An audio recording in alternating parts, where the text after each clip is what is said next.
नमस्कार. छायाच रेसिपीजमध्ये आज आपण परफेक्ट रेस्टॉरंटसारखं साऊथ इंडियन स्टाईलचं सांबार बनवणार आहोत. अगदी साधी आणि सोपी रेसिपी आहे. एकदा तुम्ही माझ्या पद्धतीने सांबार बनवून पहा, तुम्हाला नक्की आवडेल. चला तर लगेच बनवायला सुरुवात करूया. तर सगळ्यात आधी इथे मी 1 कप तुरीची डाळ स्वच्छ धुवून ती अशी पाण्यामध्ये भिजत ठेवली होती. अर्धा तासासाठी ही अशी भिजत ठेवायची आहे. आता ही डाळ मी कुकरमध्ये काढून घेते. तर इथे सगळी डाळ कुकरमध्ये मी काढून घेतले. यानंतर यामध्ये 1.5 कप पाणी घालायचं आहे आणि चिमूटभर हळद घालून झाकण लावायचे कुकरचं आणि याची आपल्याला 2 शिट्या करून घ्यायच्या आहेत.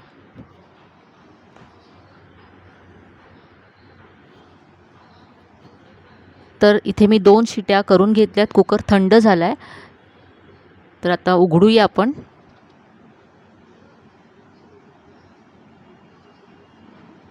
तर इथे डाळ व्यवस्थित शिजली आहे. आता यामध्ये मी आणखी 1 कप पाणी घातलं आहे आणि मिक्स करून घेऊया. ही डाळ आता मी अशी फेटून घेते. आता ही डाळ आपण बाजूला ठेवूया आणि फोडणी तयार करूया. तर इथे मी कढईमध्ये 1 मोठा चमचा तेल गरम करत ठेवलं आहे. तेल गरम झाल्यानंतर यामध्ये 1 चमचा मोहरी घालायची आहे.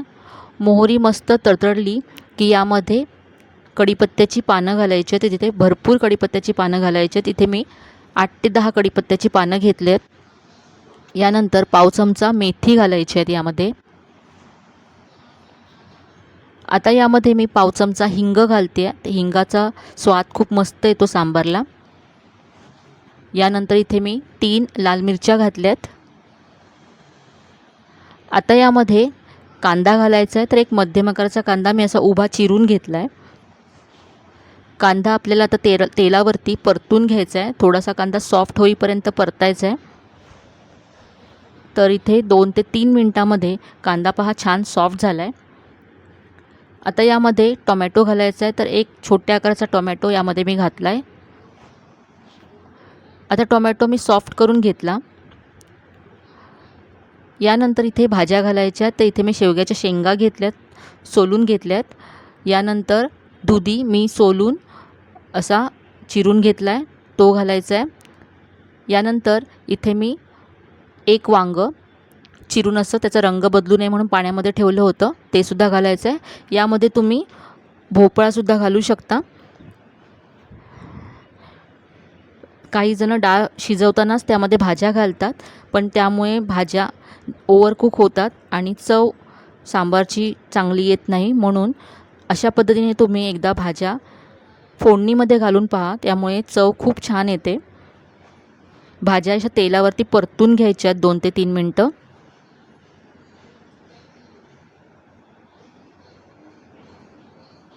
भाज्या आता परतल्यानंतर यामध्ये आपल्याला सांबार मसाला घालायचा. इथे मी 2 चमचे सांबार मसाला घेतला आहे. कोणत्याही ब्रँडचा सांबार मसाला तुम्ही घेऊ शकता. यानंतर इथे 1 चमचा काश्मीरी लाल मिरची पावडर घालायची आहे, त्यामुळे रंग छान येईल सांबारला. आणि यानंतर इथे मी चवीप्रमाणे मीठ घातलं आहे. तर आता या मसाल्यांबरोबर या भाज्या छान परतून घ्यायच्या आहेत.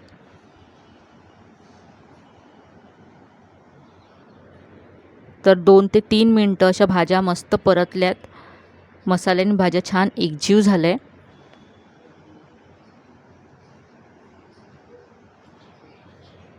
आता यामध्ये चिंचेचा कोळ घालायचा आहे. तर मी थोडीशी चिंच पाण्यामध्ये साधारण 10 ते 15 मिनटं भिजत ठेवली होती आणि नंतर ती कुस्करून चिंच काढून घेतली आहे आणि चिंचेचा जो कोळ आहे किंवा पाणी आहे ते यामध्ये घातलं आहे. आता यामध्ये 1 कप मी पाणी घातलं. यानंतर यामध्ये अर्धा चमचा मी गुळाची पावडर घालते. तुमच्याकडे गुळाची पावडर नसेल तर तुम्ही छोटासा गुळाचा खडा इथे घालू शकता. यामुळे मस्त आंबट गोड अशी चव येईल सांबारला. हे मिक्स करून घेतलं आणि आता याच्यावरती झाकण ठेवायचं आहे 2 ते 3 मिनटासाठी. तर 2 ते 3 मिनटामध्ये पहा याला छान उकळी आली आहे आणि इथे भाज्या आपल्या अर्धवट अशा शिजल्या आहेत.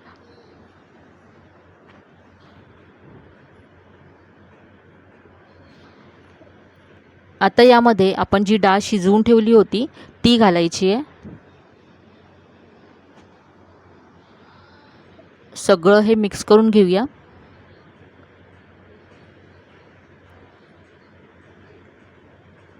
तुम्हाला जर हे आणखी पातळ हवं असेल सांबार तर थोडंसं पाणी आणखी घालू शकता तुम्ही.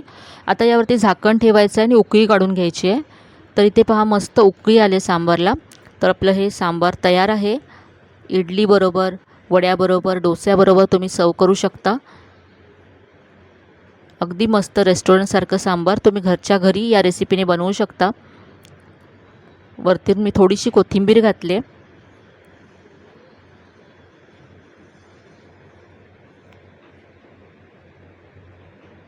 तर आता गॅस बंद करूया आणि सांबार आपण सर्व करूया. तर इथे मी वडे सर्व केले, त्याच्यावरती सांबार घालते. वड्यांची रेसिपी याआधी मी शेअर केलेली आहे, ती तुम्ही पाहू शकता.